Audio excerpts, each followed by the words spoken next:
পুরুষের সঙ্গে পুরুষের লড়াই লড়তে লড়তে আর কতটুকু নারী আছি আমরা, কতটুকু দুর্বলচিত্ত নারী হলে পারতাম এক মায়ের মনে এতবার সন্তান শক্তিতে।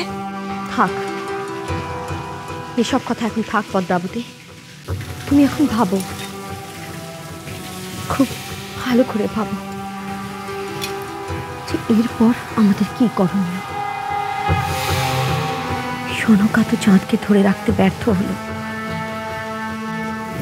কিন্তু এরপর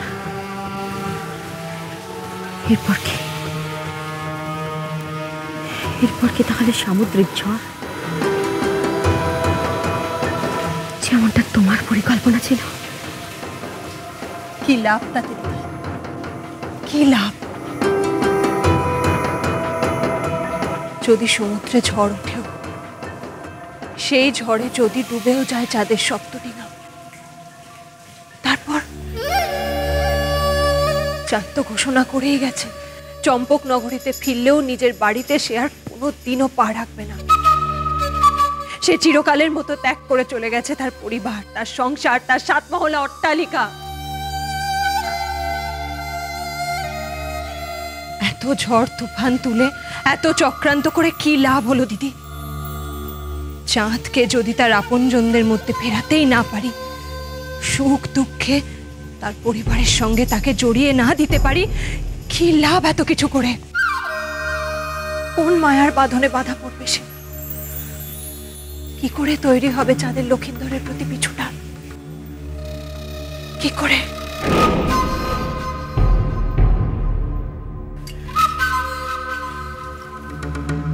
বুঝতে পেরেছি, এবার আমি সব বুঝতে পেরেছি।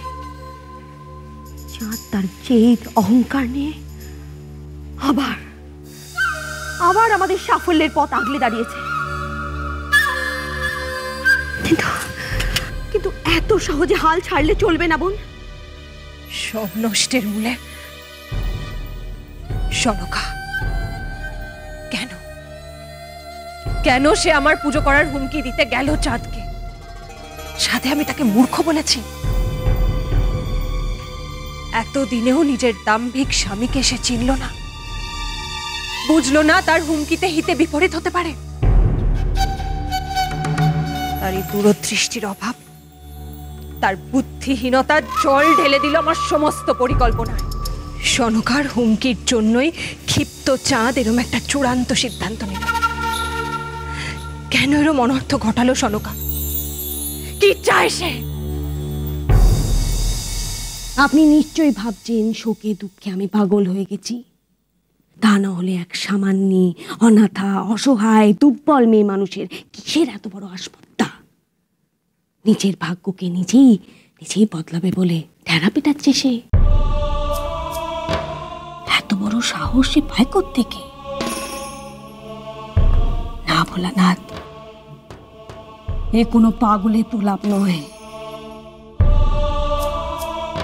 ছবার নিজের বুকের বাচ্চাদের হারাতে দেওয়ালে পিঠ থেকে যাওয়া এক মায়ের সংকল্প। নিজের শেষ অন্তিম সন্তানকে বাঁচানোর চেষ্টা। মায়ের এই সন্তান স্নেহ, এই মমতা, এ তো আপনার সৃষ্টির সব মায়ের বুকে আপনি ভরে দিয়েছেন। এই সনকার বুকখানায় বুঝি পাথরে গড়া?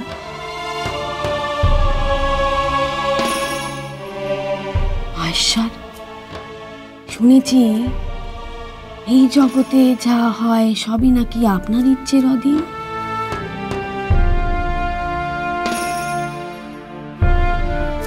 তাহলে মহেশ্বর, আমার গপ্পে যে এই সন্তান আসছে সেও নিশ্চয়ই আপনার ইচ্ছেতেই। আমার মনে মনসা পুজোর সংকল্প জেগেছে, তাও নিশ্চয়ই আপনার ইচ্ছেতেই। আপনার ইচ্ছে মেনে নিয়েই তাহলে আমি সেই পুজো করব মহাদেব। আমার স্বামী আমাকে ছেড়ে চলে যাওয়া, তাও নিশ্চয়ই আপনার ইচ্ছেতেই। আপনার এই পুজো ঘরে মনসার পুজো হওয়া, তাও নিশ্চয়ই আপনার ইচ্ছেতেই। সনকা নামের মেয়ে মানুষটার আজ সম্পূর্ণ বদলে যাওয়া, তাও নিশ্চয়ই আপনার ইচ্ছেতেই। আমার স্বামীর সাথে দেবী মনসার যুদ্ধের মাঝখানে এক মায়ের সন্তান বাঁচাতে যুদ্ধে নামা, তাও নিশ্চয়ই আপনার ইচ্ছেতেই প্রভু, তাই না? জয় হোক, মহেশ্বরের ইচ্ছের জয় হোক। আপনার সব ইচ্ছে যেন পূরণ হয়।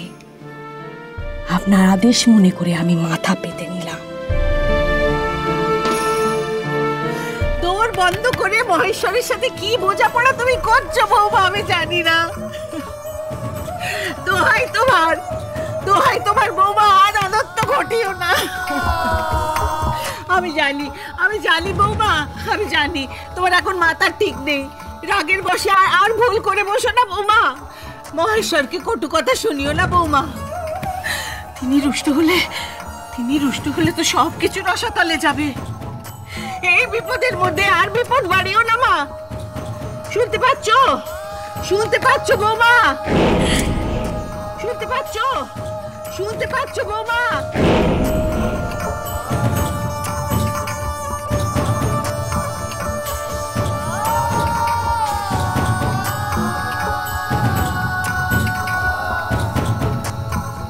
শুনতে পাচ্ছ বৌমা? শুনতে পাচ্ছ বৌমা? বৌমা আমি তো জানি তুমি তো আমার চাঁদের মতন অবাধ্য নাও। তুমি তো ও বৌমা, তুমি তো ওরকম নাও।